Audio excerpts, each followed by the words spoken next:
Oi pessoal, tudo bem? O vídeo de agora é sobre a questão 80 do Tratado sobre o Homem, continuando aí o nosso percurso da disciplina. Como eu disse para vocês no vídeo sobre a questão 79, a questão 80 ela muda um pouco de assunto, né? Por quê? Porque no âmbito das potências da alma, nós podemos falar, por exemplo, de vários tipos de potências, sobretudo nas três potências principais aí, né, as três potências mais gerais, nas quais o Tomás de Aquino, em alguma medida, divide aí as operações da alma. Né? Até agora nós falamos das potências sensitivas da alma, falamos sobre potências intelectivas, né, na questão 79, e a questão 80, ela introduz aí o tema das potências apetitivas, né? É importante que a gente veja que esse quadro geral que o Tomás de Aquino está apontando aí para nós, ele tem em mente deixar a investigação em condições de avançar para as operações da alma, por assim dizer, né? Então é importante que esse quadro fundamental, né, que distingue aí todas as potências e as suas relações, seja montado dessa forma, né? Ou seja, que ele seja colocado dessa forma detalhada, como nós estamos vendo aí ao longo desses vídeos, né? Bom, do mesmo modo que a questão 77, lá atrás, né, que nós já lemos, introduz o tema das potências da alma, né, depois do Tomás de Aquino ter falado sobre a essência da alma, etc., a questão 80, ela introduz o tema dos apetites, né? Então vocês vão ver que ela é uma questão muito curtinha, né? Ela tem apenas 2 artigos, né? Por quê? Porque o objetivo é tratar inicialmente dos movimentos apetitivos, né? De entender inicialmente como é que funcionam esses movimentos apetitivos na alma. Eu nem preciso dizer para vocês, né? Se vocês derem uma olhada na bibliografia secundária, vocês vão ver que o tema dos apetites no Tomás de Aquino ele vai aparecer pulverizado ao longo de várias obras, né? Por quê? Porque os apetites, como nós vamos ver aqui, eles estão relacionados com a vontade, né?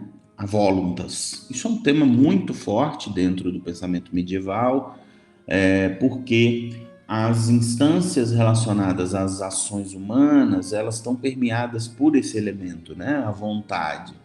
E isso entra de uma maneira muito decisiva na discussão sobre o livre-arbítrio, né? Que é um tema muito forte aí dentro do pensamento cristão. Então, essa dinâmica dos apetites, né? Ela parece ser tratada aqui um pouco rapidamente pelo Tomás de Aquino, mas na verdade não é, porque o Tomás vai ter que voltar nesse tema por diversas vezes, em diversas obras, né? Então, esse apontamento inicial que está sendo dado aqui na questão 80, ele é quase que praticamente uma introdução a alguns aspectos relativos aí às potências apetitivas, né? Vamos ver. O artigo 1, por exemplo, o Tomás vai perguntar se o apetite é uma potência especial na alma. Eu leio aqui uma parte da resposta do Tomás que diz o seguinte, né? O Tomás diz, portanto, como as formas dos que conhecem existem de um modo superior aos das simples formas naturais, assim é preciso que sua inclinação seja superior à inclinação natural, chamada apetite natural, né? Então, vamos voltar na pergunta, né? O Tomás está perguntando se o apetite é uma potência especial na alma, né? Ele não está perguntando se o apetite é uma potência natural na alma. Por quê? Porque o apetite, na sua caracterização mais superficial e mais simples e elementar, ele é uma potência natural na alma, né? Porque é uma inclinação que todas as coisas que são chamadas vivas fazem no sentido de manter a sua própria existência, né? E aí a gente pode entender o apetite de um modo um tanto quanto parecido com a forma como a palavra apetite funciona para nós, né, na atualidade, no seu sentido laico, né? O apetite natural, ele nada mais é do que o conjunto daquilo que os indivíduos, seres vivos, são compelidos a fazer para continuar vivos, vamos dizer assim, né? Então, um apetite natural é a fome, é o sono, por exemplo, né? Todas as coisas que, em alguma medida, eu sou inclinado a fazer, né? Eu sou, em alguma medida, obrigado, constrangido por elas a fazer, né? Eu preciso dormir em algum momento e eu preciso comer em algum momento, né? O que o Tomás está perguntando, na verdade, é se existe uma inclinação superior a essa do apetite natural, né? Vamos continuar lendo a passagem. Ele diz assim: essa inclinação superior pertence à potência apetitiva da alma. Por ela, o animal pode tender para aquilo que conhece, e não somente para as coisas às quais se inclina por sua forma natural. Tá vendo? É necessário, portanto, afirmar na alma uma potência apetitiva. O Tomás está perguntando exatamente se existe na alma uma potência superior a essa, né, que é a inclinação natural, né? Então vamos voltar lá ao início disso que a gente está lendo, né? Ele diz, ó, vamos ler novamente. Portanto, como as formas dos que conhecem, né, existem de um modo superior aos da forma natural, das formas naturais, assim é preciso que sua inclinação seja superior à inclinação natural, chamada apetite natural, né? Então, aquilo que é capaz de conhecer as coisas, né, a alma intelectiva, aquilo que os indivíduos da espécie humana são, ele possui uma inclinação que é superior, né, à inclinação natural. Então, a alma se inclina para coisas que são superiores àquela inclinação que é simples da natureza, de precisar de comer, de precisar de dormir, né? Essa inclinação natural, ela é uma inclinação para o ato, vamos dizer assim, né? Ou seja, quando a gente se coloca, por exemplo, diante de uma passagem como a que a gente pode ler na obra de Aristóteles, né? De que todos os homens tendem por natureza ao conhecimento, né? Essa passagem pode fazer muito sentido aqui, né? Por quê? Porque o Tomás está dizendo que existe uma inclinação na alma, né? Superior à inclinação natural, ou seja, ela possui um expediente diferenciado em relação à pura necessidade do apetite, né? Natural das coisas simples, né? E que é, de fato, um apetite inclinado para coisas que sejam mais atuais, né? Ou seja, então é como se a gente pudesse dizer o seguinte: qual é o apetite natural associado a seres que têm a capacidade de conhecer as coisas universais, né? Esse apetite é o apetite por conhecer, né? O homem os seres humanos são seres desejantes do conhecimento, né? São seres que desejam o aprendizado das coisas superiores, né? E esse desejo por esse aprendizado, ele se manifesta meio que como um constrangimento, uma inclinação, né?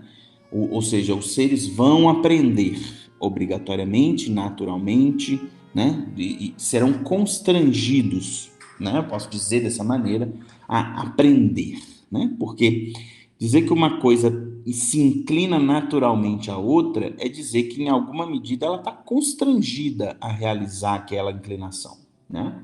Então, não simplesmente fruto, né, de um movimento autônomo, mas sim uma inclinação natural, né, um apetite que faz com que os seres dotados de capacidade intelectiva sejam inclinados ao conhecimento, porque existe neles uma potência apetitiva que não é igual à potência apetitiva natural, né? Aquilo que mantém eles vivos, simplesmente, né?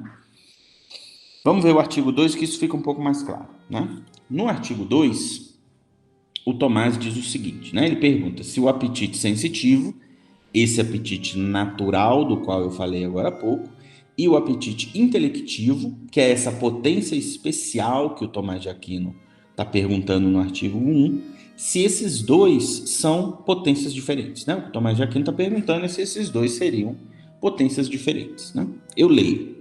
Lá no artigo 2, o Tomás diz: uma potência apetitiva é uma potência passiva, cuja natureza é ser movida pelo objeto apreendido, né? Ou seja, tudo aquilo que tem um apetite por algo, né, é movido por aquele objeto de desejo, né?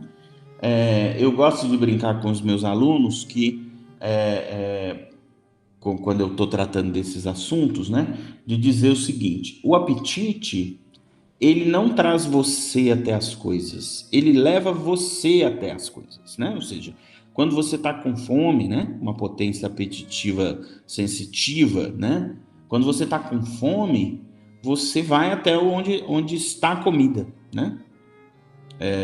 Você vai até isso, né? Você vai em direção às coisas que você deseja. Então a gente pode dizer que a potência apetitiva ela é uma potência passiva, porque ela faz com que você seja atingido por aquilo que você deseja, né? Mesmo que a gente possa colocar em questão o fato de que fui eu quem me movi até o objeto, né? Ao objeto que eu desejo, né? O fato de eu ter me movido até ele é porque ele me afetou de alguma maneira, né? Eu fui afetado por alguma coisa e isso constrangeu em mim, né? Provocou em mim um constrangimento de que eu fosse em direção até aquele objeto, né? Então eu posso dizer que a potência apetitiva ela tem uma natureza passiva, né? Vamos ver.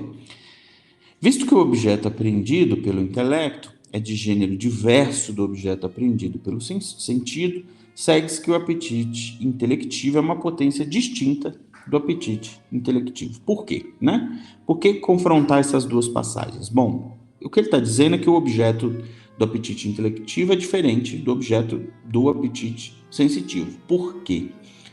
Porque o objeto do apetite sensitivo, uma vez que ele me provoca para ir em direção até ele, e uma vez que eu vou até ele e alcanço aquele objeto, o efeito é pura e simplesmente uma destruição do apetite, né? Ou seja, quando eu alcancei aquilo que meu apetite sensitivo deseja, eu destruí esse apetite, pelo menos por um tempo, né? Eu fiquei livre desse apetite por um tempo. O objeto do apetite intelectivo, ele não é assim, né? Quando eu procuro conhecer alguma coisa, eu vou em direção àquilo que eu quero conhecer, mas quando eu alcanço aquilo, o conhecimento não é destruído, pelo contrário, né? Eu vou em direção a um apetite ainda maior, vamos dizer assim, né? Ou seja, eu passo de um apetite ao outro. Então eu não posso dizer, por exemplo, nesse caso, que a potência, né, apetitiva enquanto potência passiva seja a mesma coisa no apetite sensitivo e no apetite intelectivo. Por quê? Né? Porque o apetite intelectivo, embora ele seja passivo, ele tem em mente transformar algo que estava em potência em ato, né? Vejam só, o apetite intelectivo ele faz com que eu queira conhecer alguma coisa que eu ainda não conheço, né? Um conhecimento que estava em potência e que passará a estar em ato quando eu satisfizer isso, né? Ele não vai ser destruído. No caso do apetite sensitivo, é como se eu pudesse dizer o contrário, né? É que o apetite é que está em ato, né? E quando eu satisfaço esse apetite, eu acabo com ele. Ele deixa de existir, porque eu não tenho mais o apetite, né? É o exemplo que eu usei, né? Por exemplo, se você está com fome, vai até algum lugar e come alguma coisa, o que acontece com o seu apetite sensitivo? Ele acaba, ele termina, né? O apetite intelectivo não funciona desse jeito. Então, são objetos distintos, guiados por potências distintas, né? Nessa altura do campeonato, a gente já pode dizer, por exemplo, que uma grande diferença que existe entre esses dois apetites é o fato de que o apetite sensitivo está totalmente relacionado às necessidades corpóreas, né? Ou seja, em atender às necessidades do corpo, às necessidades da potência vegetativa, por exemplo, que nós vimos lá atrás, né? Nas questões 76, 77, né? E enquanto o apetite intelectivo, ele não está guiado por orientações corpóreas, né? Ele está guiado por uma orientação puramente intelectiva, né? Então ele tende uma outra direção, muito diferente daquela do apetite sensitivo, né? É claro que a gente pode falar de uma certa complementaridade, né? Que a influência do apetite intelectivo pode fazer algo sobre o apetite sensitivo, né? Tem várias relações possíveis. Essas relações, nós vamos entrar em contato com elas a partir das questões 81, 82 e 83 que nós vamos ver na semana que vem. Porque, como eu disse, né, essa dinâmica dessa pequena questão aí sobre os apetites, ela aparentemente tem em função apontar essas características iniciais, né? Ou seja, de que há um apetite na alma, né? Não há só um apetite corpóreo, sensitivo, mas há também um apetite na alma, que o Tomás está chamando de apetite intelectivo, né? E que os seres compostos, os seres humanos, são dotados dessa dupla natureza de apetites, né? Para isso, nós vamos precisar ver a partir das próximas questões, né? A dinâmica da vontade, como é que ela se relaciona, né? A vontade é um apetite, a vontade é uma potência intelectiva. O que é a vontade, né? Vejam que nós estamos avançando aqui para tentar conseguir fechar um quadro, por assim dizer, né? Que apresente aí uma espécie de um mapa, né? Conceitual das potências, né? Que constituem aí o âmbito do humano, por assim dizer, né? Bom, eu fico por aqui. Essa questão ela é bem curta mesmo, né? Ela tem essa característica mais curtinha, porque ela introduz aí uma mudança nas questões. Eu espero que esse vídeo tenha ajudado vocês. Eu estou à disposição de todos para o esclarecimento de quaisquer dúvidas. Entrem em contato comigo aí pelo campus virtual, qualquer problema que vocês tiverem. E até o próximo. Beleza? Tchau, tchau.